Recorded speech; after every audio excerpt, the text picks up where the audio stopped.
Potassium পার ম্যাঙ্গানেটের ম্যাঙ্গানিজের জারণ সংখ্যা আসলে কত হবে? তোমাকে বের করতে বলা হবে যে ম্যাঙ্গানিজের জারণ সংখ্যা বের করো। সো যার জারণ সংখ্যা আসলে আমাকে বের করতে হবে তার মানটা আমি ধরে নেব কি এক্স। তাহলে কি লিখবো? যে ধরি এম এন ম্যাঙ্গানিজের জারণ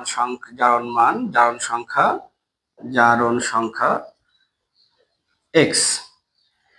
এবার তাহলে খেয়াল করো, আমরা তো জানি যে পটাশিয়ামের জারণ মান হচ্ছে +1, কারণ ধাতুগুলোর জারণ সংখ্যা সবসময় কি হয় +1 হয়ে থাকে ক্ষার ধাতু সমূহের। সো পটাশিয়াম যেহেতু ক্ষার ধাতু, তার জারণ সংখ্যা হচ্ছে +1। সো +1, এখানে পটাশিয়াম আছে কয়টা? বলে পটাশিয়াম আছে একটা।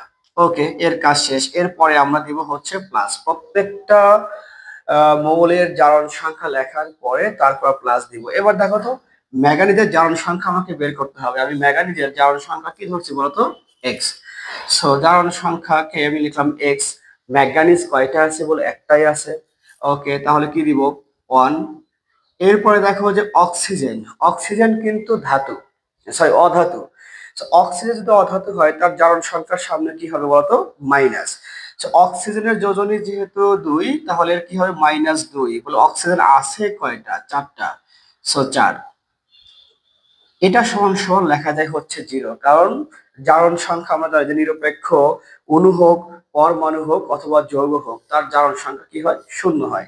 সুতরাং পটাশিয়াম পার ম্যাগনেটের পুরোটার জারণ সংখ্যার মান কি হবে? 0। এবার তুমি খেয়াল করে দেখো, 1 আর 1 গুণ করলে কি হয়?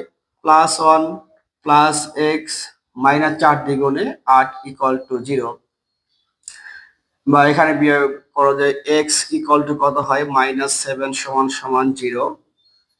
x সমান কি হবে? এই পাশে গেলে 7। অবশ্যই খেয়াল রাখতে হবে, যেহেতু আমরা জারণ সংখ্যা নির্ণয় করছি, অবশ্যই এর সামনে কি দিয়ে রাখবো বলতো?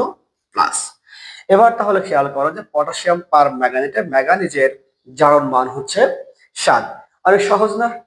অনেক ইজি। চলো পরেরটা নির্ণয় করা যাক।